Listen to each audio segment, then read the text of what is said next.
అలాగే అధ్యయన యాత్రల పేరు మీద ప్రతి సంవత్సరం విహార యాత్రలు కూడా పంపిస్తున్నారు కార్పొరేటర్లని. కోట్ల రూపాయలు ఖర్చు పెట్టేస్తున్నారు. 3 సార్లు వెళ్లారు ఈ 3 ఏళ్లలో. మరి ఒక్క అధ్యయనం ఏం చేశారా నేను అడుగుతూ ఉన్నాను.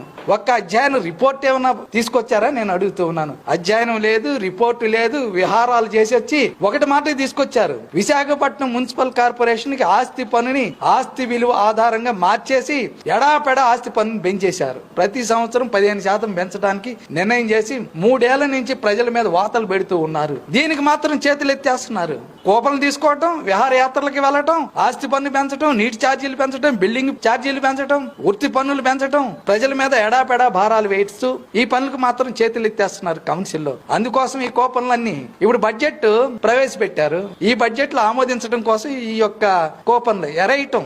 బడ్జెట్ లో కేటాయింపులన్నీ కూడా సంపన్నులు ఉపయోగపడేటటువంటి సంపన్నులు ఇళ్ల దగ్గర పెద్ద పెద్ద రోడ్లు వేయటానికి,